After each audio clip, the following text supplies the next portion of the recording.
bonsoir, on se retrouve pour cette troisième, troisième,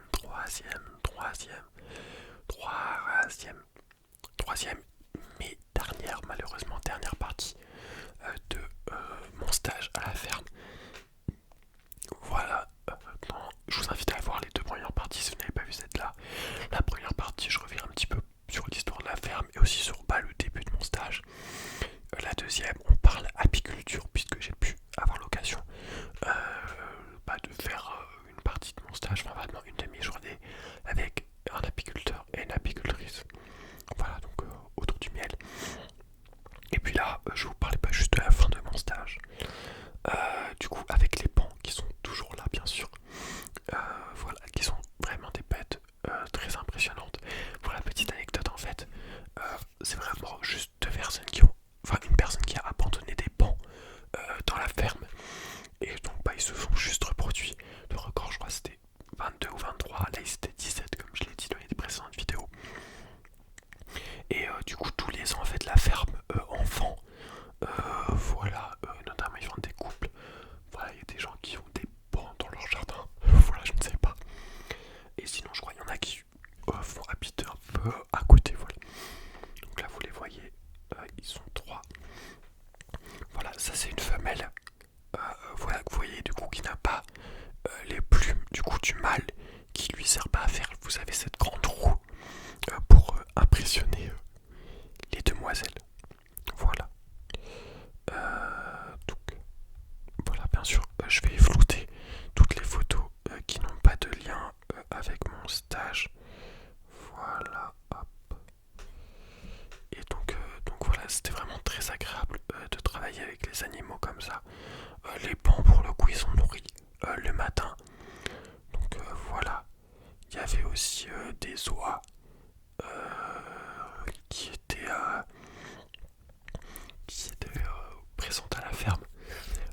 Et notamment des poules, mais des poules qui avaient été mangées par un renard déjà. En fait, ce qu'il faut savoir, c'est aussi qu'il y a un renard, enfin des renards au Père-Lachaise, du coup le cimetière de Paris, et qui ont un peu colonisé toute l'île de France, et notamment Nanterre du coup. Et donc il y a plusieurs poules qui ont été tuées par les renards. Donc voilà. C'est un petit peu terrible, malheureusement. Donc là, c'était opération désherbage. Donc là, vous avez des petites carottes. Voilà, vous voyez le haut de la carotte. Et donc il fallait les désherber parce que forcément, c'est du désherbage manuel. C'est très chiant à faire. Enfin, on a beaucoup fait ça et c'est pas très agréable.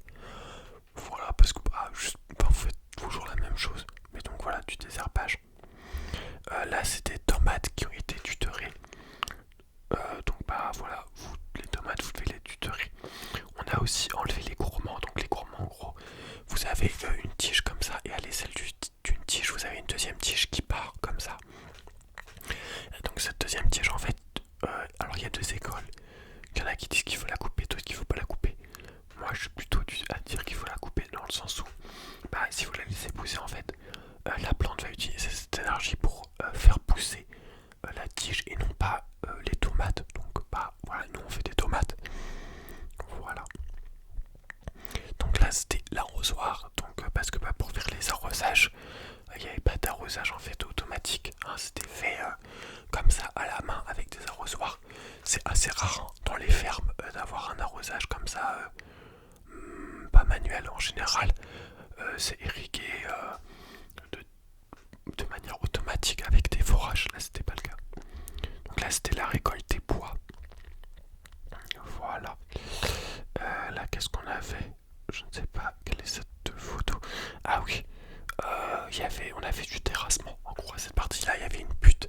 Et donc on a terrassé la butte pour tout simplement faire un passage en gros pour passer en voiture et avec des brouettes. Voilà.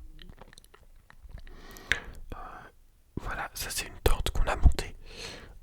Ça s'appelle une raïma. La raïma c'est un peu les tentes traditionnelles bédouines. Bon là c'est pas une vraie parce que c'est c'est je pense une bâche plus ou moins. Mais voilà, c'est très sympa. J'ai dormi dedans une fois, une nuit, et c'était vraiment très très cool. Voilà. Hop. Là c'était un matin où il avait plu et on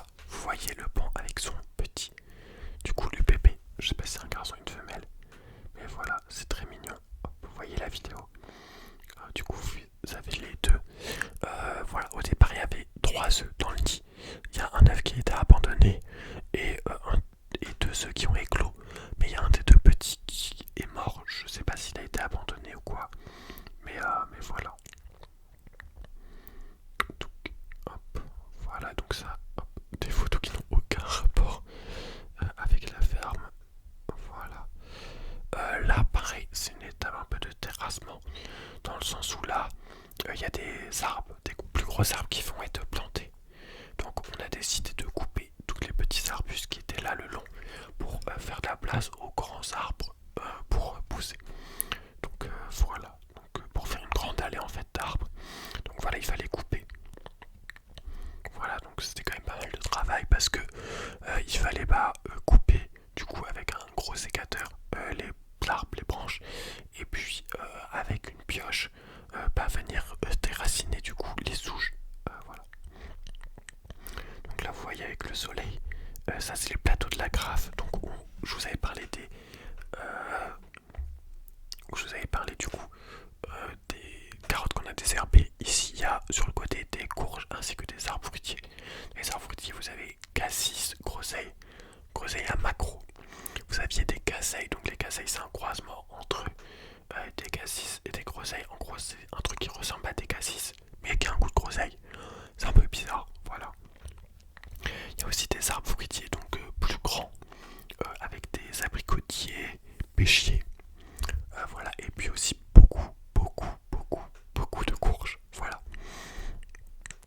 Au milieu, vous aviez deux lignes de carottes. Vous aviez dans betterave fourragère, carottes, deux lignes de patates.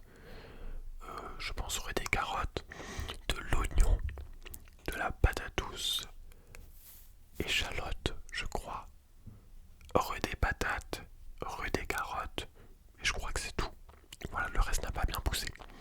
Et puis il y avait aussi des asperges sur le côté. Voilà, là on les voit pas. Peut-être sur d'autres photos on les verra mieux. Voilà, je ne sais pas. Voilà, les asperges qui demandent pas mal d'eau aussi. Donc voilà, là encore une photo un petit peu prise de haut où on voit la garde républicaine du coup. Voilà, donc ça c'était vers la fin de mon stage. Hein. C'était quasiment à la fin, je pense. Voilà. Du coup là on a fait une sorte de un peu de chemin. Voilà, sur le talus où il y a pas mal d'arbres en fait qui ont été plantés du coup. Voilà, pour il y a en partie des arbres fruitiers notamment pour faire des amandes. Voilà, c'est un peu une expérimentation qui est faite autour des amandes. Et donc tous ces arbres fruitiers, tous ces arbres fruitiers, il faut les arroser. Donc voilà, là c'était juste de l'arrosage des arbres fruitiers, donc qui ont, ou pas forcément des arbres fruitiers, là je pense pas que ça en soit ça. Et donc il y a un énorme trou d'arrosage en fait, pour que l'eau stagne et que ça arrose bien quoi, voilà. Voilà. Et je ne sais pas si j'ai d'autres photos. Non, j'ai pas d'autres photos de mon stage. Ah si, pardon. Voilà, donc ça c'est la plaine des céréales du coup, avant d'aller se coucher. Voilà, et donc c'est tout. J'ai peut-être des photos. Alors attendez. J'ai peut-être des photos un peu avant. Parce que... alors attendez, hop. J'aurais dû faire ça dès le début. Faire une recherche dans mes photos, ça aurait été un petit peu plus simple. Voilà. Non, hop. Voilà. J'essaie de regarder un peu. Mais voilà, il n'y avait pas tellement d'autres photos. En tout cas, voilà. Mais en tout cas, c'était un stage qui était vraiment passionnant. J'en ai appris énormément, comme vous pouvez vous en douter. Voilà. Je trouve que vraiment travailler la terre, c'est ouais, plutôt un autre rythme de vie, on va dire. Voilà. Comment dire, genre il faut être pas concentré sur concentré. Je regarde en fait si j'ai d'autres photos, pardon.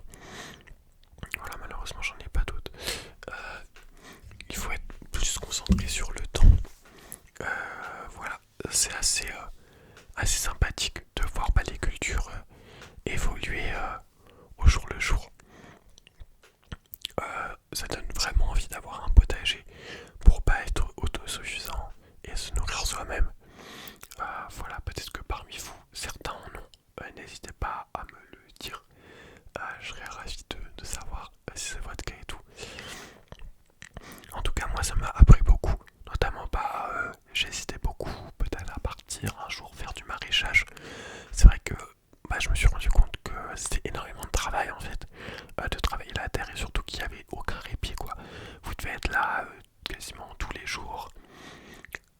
c'est très, comment dire, très sujet au temps en fait. Il suffit que le temps aille pas et puis bah voilà, vous êtes dans la merde quoi. Et notamment quand on voit le réchauffement climatique, bah, ça cause beaucoup de soucis hein, pour les cultures. Vous pouvez le voir un peu partout. Donc voilà, là la ferme où j'étais essaye de s'adapter. Bah, typiquement, le sorgho c'est une plante qui est surtout cultivée en Afrique et donc qui résiste en fait très bien au manque d'eau. Mais voilà, c'est pas le cas de toutes les plantes. Et donc